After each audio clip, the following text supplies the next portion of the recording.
Quem é que vai para a final do Campeonato Carioca de 2024? Seja muito bem-vindo ao Estevão Júlio Esporte Clube, um canal para falar de futebol nacional, futebol internacional e outros esportes também. Eu sou o Estevão Júlio, sou jornalista e no vídeo de hoje quero conversar com vocês sobre as semifinais do Campeonato Carioca, que já vão começar aí no próximo final de semana. Mas antes disso, já gostaria de pedir que vocês se inscrevam no canal, que vocês ativem as notificações, que vocês peguem o link desse vídeo e compartilhem com outras pessoas, com torcedores dos clubes que estão envolvidos na semifinal do Campeonato Carioca e pessoas que gostam de futebol também, que estão aí ansiosas para acompanhar a semifinal do Campeonato Carioca. Peço também que você deixe seu like no vídeo, que você deixe aí a sua opinião sobre esse vídeo, sobre o que eu vou falar aqui, nos comentários também para a gente conversar, porque isso é muito importante, beleza? Bom, agora no próximo final de semana, nos dias 9, no dia 10 de março e no outro final de semana, nos dias 16 e 17, vão ser disputados os jogos da semifinal do Campeonato Carioca de 2024. No primeiro jogo teremos o clássico Fla-Flu, Flamengo e Fluminense, times que disputaram as últimas 4 finais de Campeonato Carioca, a gente vai falar disso mais para frente. E do outro lado temos mais um grande do Rio, o Vasco da Gama, que vai enfrentar a grande sensação do Campeonato Carioca de 2023, o Nova Iguaçu. Os jogos do Fluminense e do Flamengo serão disputados no Maracanã. Como vocês sabem, Flamengo e Fluminense administram o Maracanã numa parceria. Então o jogo de ida e de volta de Flamengo e Fluminense vai acontecer no estádio Mário Filho, estádio do Maracanã. O primeiro jogo de Vasco e Nova Iguaçu também vai acontecer no Maracanã, jogo com o mando do Vasco. O segundo jogo com o mando do Nova Iguaçu ainda não tem local definido. E vale lembrar que, como Flamengo e Nova Iguaçu tiveram as melhores campanhas, Flamengo passou em primeiro na classificação geral, foi o campeão da Taça Guanabara, e o Nova Iguaçu, na verdade, ficou em segundo lugar. O Flamengo fez 27 pontos, o Nova Iguaçu fez 24 pontos, uma campanha assim impressionante. Acredito que a maioria das pessoas não esperavam essa campanha do Nova Iguaçu. Fez 24 pontos, o Vasco ficou em terceiro lugar e o Fluminense ficou em quarto lugar. Então, Flamengo e Nova Iguaçu têm essa vantagem por terem ficado em melhores colocações e tem a vantagem de 2 resultados iguais. Como que é isso? Se Flamengo e Fluminense, os 2 jogos terminarem 0-0 ou 1-1, por exemplo, o Flamengo está garantido na final do Carioca, e a mesma coisa no outro duelo entre Vasco e Nova Iguaçu. Então, Fluminense e Vasco precisam das vitórias para chegarem à final do Campeonato Carioca de 2024. Então, agora eu quero fazer uma análise aí do que pode acontecer entre Flamengo e Fluminense, entre Vasco e Nova Iguaçu. Começando pelo Fla-Flu, pelo clássico que é o Ai Jesus, né, como diz o hino do Flamengo.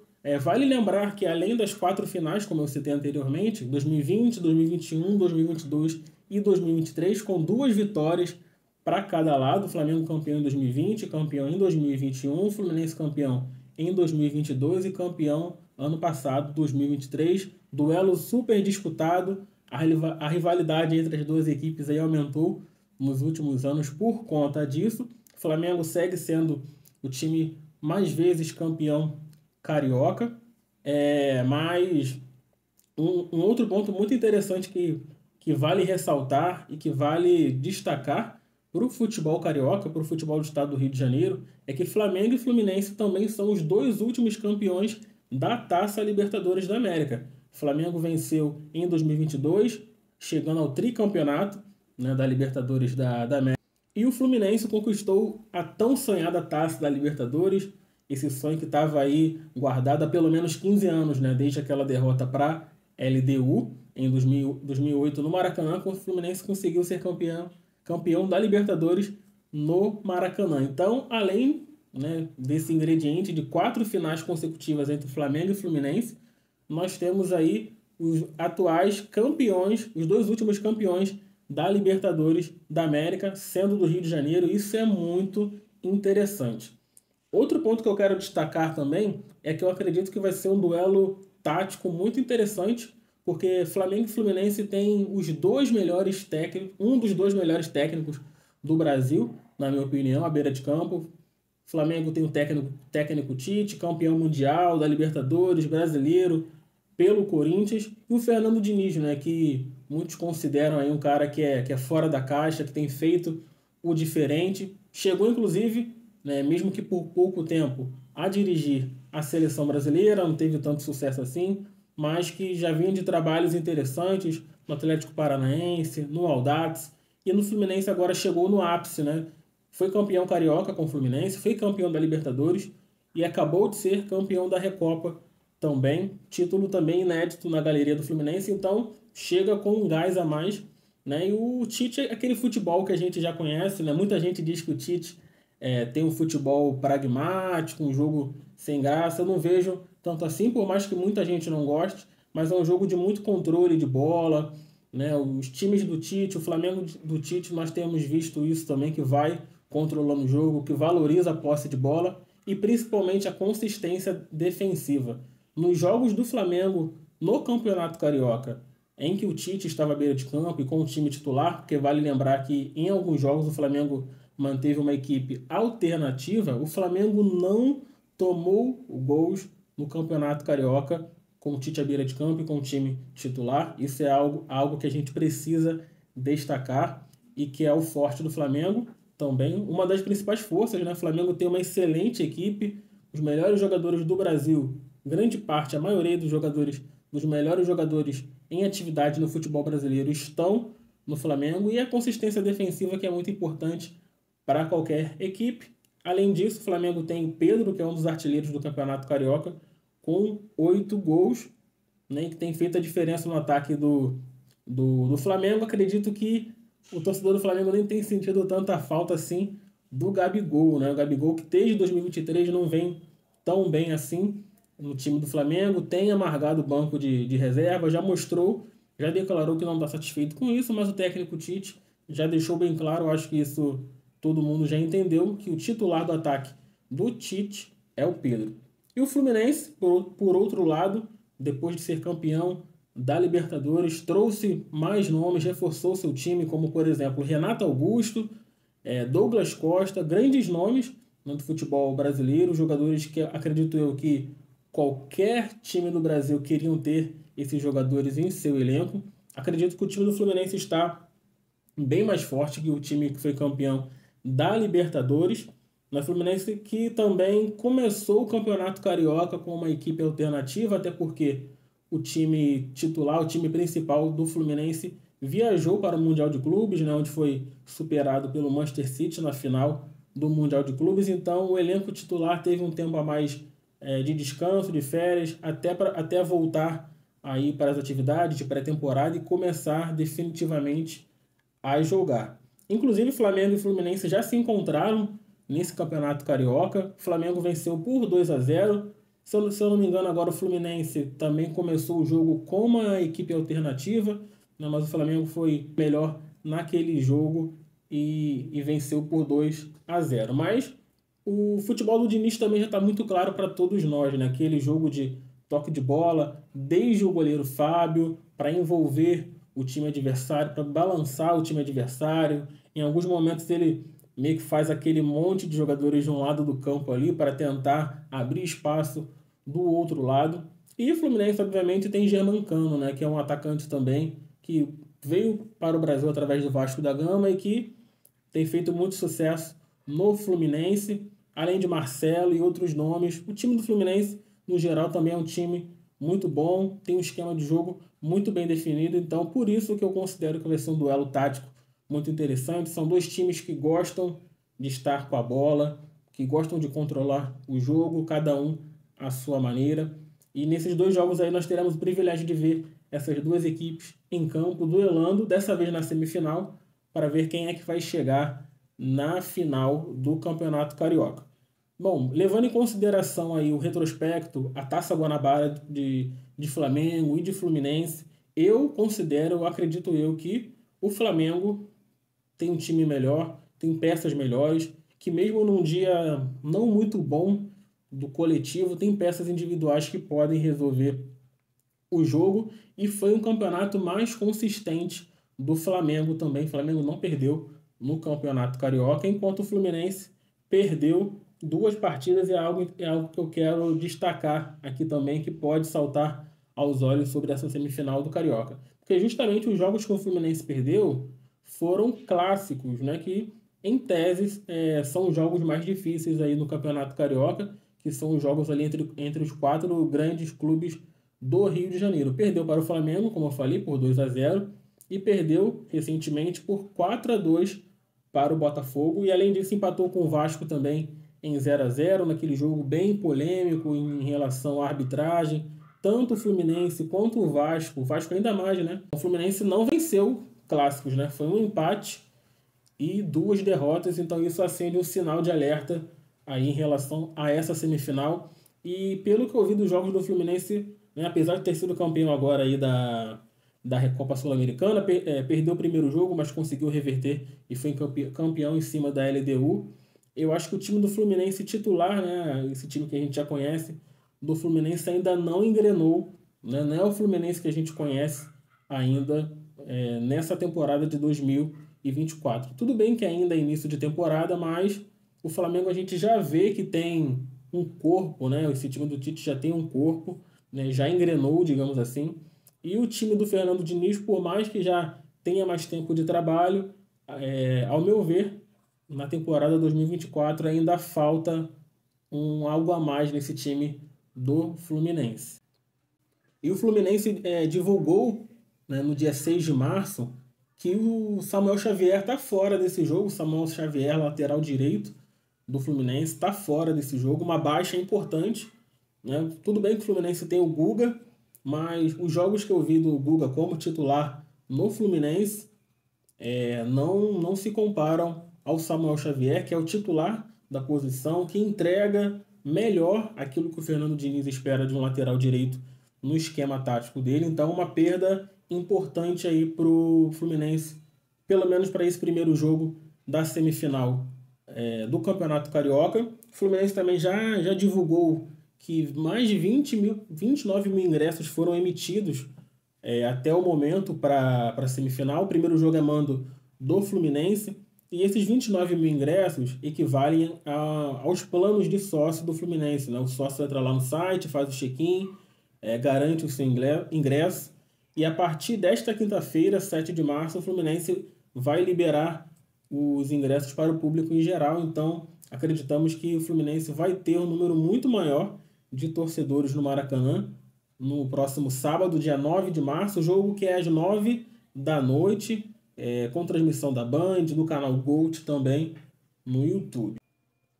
E para finalizar essa parte de Flamengo e Fluminense, eu quero lembrar com vocês aqui um pouco da campanha de Flamengo e Fluminense na Taça Guanabara do Campeonato Carioca. O Flamengo começou vencendo o Audax por 4-0, lembrando que esse jogo foi lá em Manaus, com o time titular, né, com o Tite à beira de campo, pouco antes do time viajar para a pré-temporada nos Estados Unidos.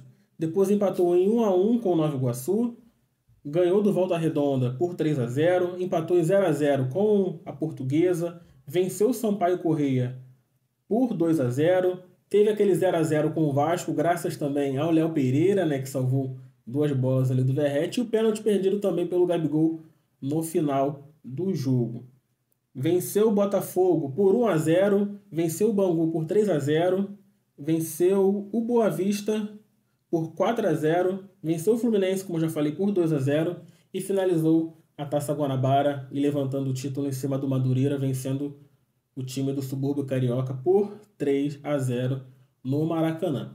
Já o Fluminense começou empatando com o Volta Redonda em 1-1, depois venceu a Portuguesa por 2-1, venceu o Audax por 1-0, venceu o Nova Iguaçu por 3-0, depois venceu o Bangu por 4-1, empatou com o Boa Vista em 2-2, ganhou do Sampaio Corrêa de 1-0, teve esse 0-0 com o Vasco, esse jogo bem polêmico aí, venceu o Madureira por 1-0, e aí na sequência os 2 jogos, como eu falei, os clássicos, perdeu, né? Perdeu para o Flamengo por 2-0 e por 4-2 para o Botafogo.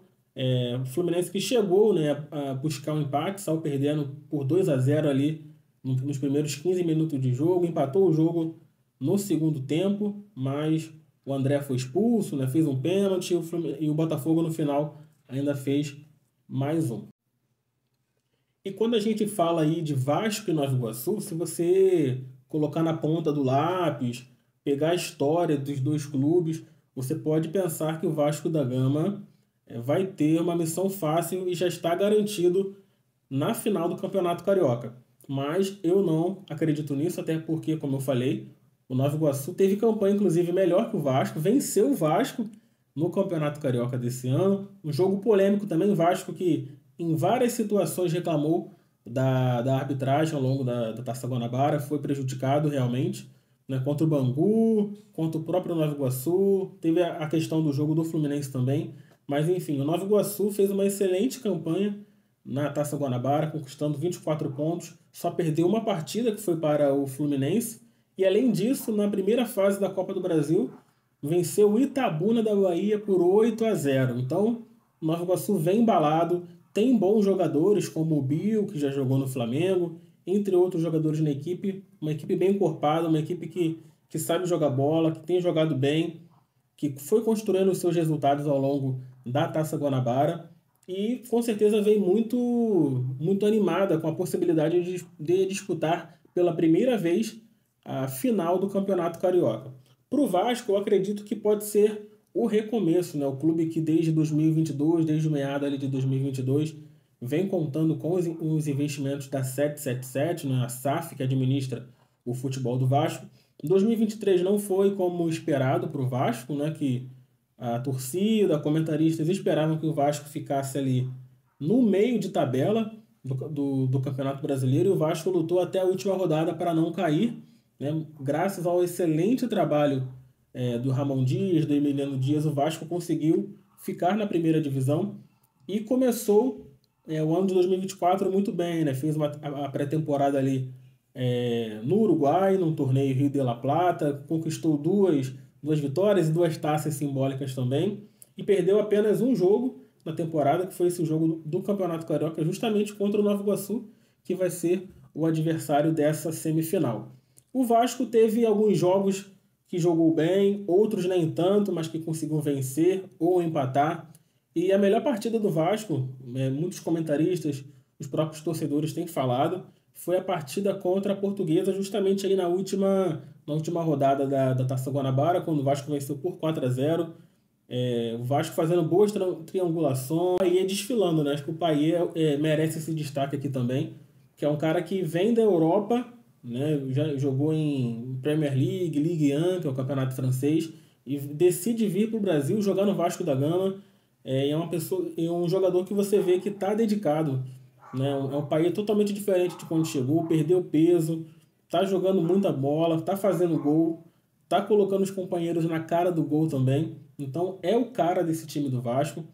O Vasco certamente ainda precisa de reforços, principalmente no setor ofensivo, né? Um cara para fazer uma sombra ao Verratti. E falando nisso, inclusive, o Cleiton Silva, o Vasco ainda não anunciou, deve anunciar nas próximas horas ou nos próximos dias. Cleiton Silva, que vem do Casa Pia, de Portugal. Então o Vasco vem para 2024 para um recomeço e o Campeonato Carioca acredito que seja esse recomeço para o Clube de Regatas Vasco da Gama, que está disputando também a Copa do Brasil e vai disputar o Campeonato Brasileiro. Voltando a falar do Nova Iguaçu, tem números muito importantes aí do chamado Orgulho da Baixada. No Campeonato Carioca foram 11 jogos, 7 vitórias, 3 empates e apenas uma derrota. Além de vencer o seu confronto na primeira fase da Copa do Brasil, como eu falei, por 8-0 o Itabuna, lá na Bahia, e que vai pegar o Internacional de Porto Alegre, jogo que foi marcado para Brasília. Inclusive, mais um parênteses aí, uma pena esse jogo ser em Brasília, né? Esse jogo tinha que ser ou no Maracanã, ou no Newton Santos, ou até em São Januário também, para as torcidas do Rio de Janeiro abraçarem o Nova Iguaçu nesse momento importante, né? Então, como eu falei, não vai ser um jogo fácil para o Vasco da Gama. O Nova Iguaçu é um time muito bem montado, com jogadores experientes, com jogadores velozes, jogadores habilidosos. Então o Vasco vai ter que entrar atento nas duas partidas semifinais do Campeonato Carioca, da semifinal do Campeonato Carioca, para chegar à final do torneio, que nos disputa já há alguns anos, se eu não me engano, desde 2019. Mas, no geral, considero o Vasco favorito pelas peças que tem, como eu falei, Payet, Verratti, Lucas Piton, que também está em excelente fase, o lateral esquerdo do Vasco, o Adson começou a jogar bem, Galdames, o lateral Paulo Henrique. O conjunto do Vasco tá bem armado pelo Ramon Dias, que tem variado aí o time com 3 zagueiros, ora com 2 zagueiros também. Está sendo muito bom ver esse Vasco da Gama do Ramon Dias jogar, e acredito eu que com mais reforços, com mais tempo, o time do Vasco pode alcançar voos maiores. Sabemos que não é fácil, né? Temos muitos times brasileiros bem qualificados, como o Palmeiras, Atlético Mineiro, mas, repetindo aqui, acredito que o Campeonato Carioca pode ser um ponto de partida muito interessante para o Vasco, né? Muitos torcedores menosprezam hoje o Campeonato Carioca, mas para um time que está se reconstruindo, que está colocando as coisas no lugar, que quer pensar a médio e longo prazo, né? Como tem falado aí Alexandre Matos e outros diretores, o Campeonato Carioca pode ser muito importante para o Vasco, que já tem mais de 50 mil ingressos emitidos para esse jogo, domingo, 6h30, no Maracanã, e a torcida está fazendo campanha aí nas redes sociais para o Vasco bater o recorde de público do Maracanã nesse ano, que é por volta de 63 mil torcedores. Eu acredito que a torcida do Vasco pode conseguir, a torcida do Vasco que ao longo dos anos aí, a tão sofrida torcida do Vasco, tem abraçado o time dessa maneira tão grandiosa.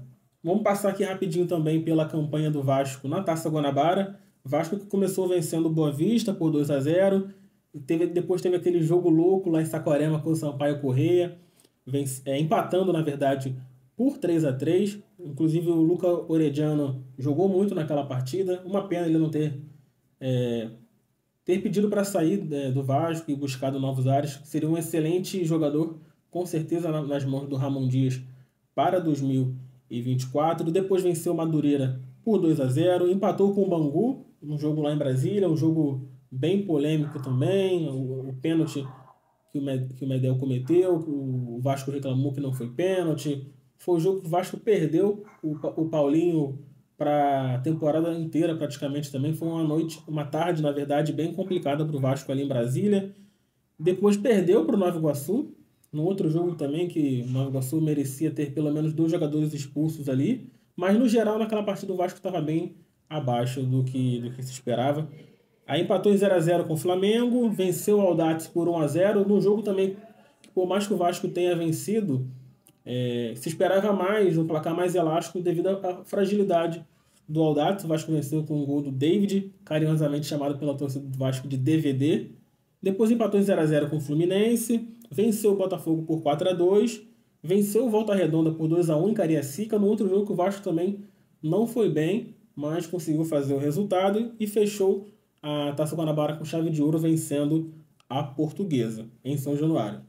Aí o Nova Iguaçu começou vencendo o Sampaio Corrêa por 2-1, empatou com o Flamengo em 1-1, venceu o Bangu por 3-2, aí perdeu para o Fluminense por 3-0, uma derrota elástica, ganhou do Vasco por 2-0, empatou com o Botafogo em 2-2, ganhou do Madureira por 1-0, empatou com o Boa Vista em 1-1, ganhou do Audax por 2-1, da Portuguesa pelo mesmo placar, e encerrou a sua participação na Taça Guanabara vencendo o Volta Redonda por 2-1. Volta Redonda que inclusive foi uma decepção, né, desse Campeonato Carioca. É um clube que sempre briga ali por Taça Rio, já disputou final também de turno em outros anos, e dessa vez ele ficou por pouco ali na área para ser rebaixado. Falando agora dos artilheiros do campeonato, mas pegando esse recorte dos artilheiros das equipes que estão na semifinal do Campeonato Carioca. Tem o Carlinhos, do Nova Iguaçu, com 8 gols. O Pedro, do Flamengo, está empatado com ele, com 8 gols também. Pelo Fluminense, Lelê é o artilheiro, com 6 gols. Lelê, que no Campeonato Carioca faz a diferença. Foi esse ano passado lá no Volta Redonda, né, que despertou interesse de Vasco, de Fluminense. Ele optou pelo Fluminense. E no Vasco, Verratti, com 4 gols. Verratti, que começou a temporada recebendo críticas ali, que não estava jogando bem. Depois ele abriu que estava jogando machucado, né, com a costela fraturada, se eu não me engano, né, mas depois que ele se recuperou plenamente, ele começou a fazer gols e tem jogado muito bem. Aquele Verratti que se apresentou bem rapidamente assim que chegou ao Vasco, né, primeiro jogo, primeiro gol, e acredito que durante a temporada também o Verratti vai ser importantíssimo para o Vasco da Gama. Falando também falamos agora das semifinais do Campeonato Carioca, mas tem a Taça Rio, né? Que a Taça Rio agora virou uma espécie de mini torneio ali entre o quinto e o oitavo colocado, e muito importante também porque o quinto colocado garante a sua participação na Copa do Brasil, e o Botafogo, pelo segundo ano seguido, está de fora das finais do Campeonato Carioca, vai precisar participar da Taça Rio para não ter sustos aí em relação à Copa do Brasil de 2025. O Botafogo, que ficou em quinto lugar, vai enfrentar o Sampaio Corrêa, que ficou em oitavo. O primeiro jogo vai ser nesse domingo também, dia 10 de março, em Bacaxá, lá em Saquarema. E a partida de volta será no dia 16 de março no Newton Santos. Como o Botafogo ficou melhor colocado que o Sampaio Corrêa, vai decidir em casa. Acredito que o Botafogo aí amplamente favorito nesse confronto. O Botafogo que está aí a um passo de chegar à fase de grupos da Copa Libertadores da América. E o outro confronto da semifinal é entre Boa Vista, que é um time também que sempre dificulta a vida dos grandes, ficou em sexto lugar, e a Portuguesa, que ficou em sétimo lugar. Aí outros times que vão disputar a Taça Rio também. Gente, é isso. Espero que vocês tenham gostado. Coloquem aí nos comentários a opinião de vocês sobre as semifinais do Campeonato Carioca. Quem é que vai para a final do Campeonato Carioca? Flamengo ou Fluminense? Vasco ou Nova Iguaçu? Compartilhe esse vídeo com seus amigos também. Se inscreva no canal e até a próxima.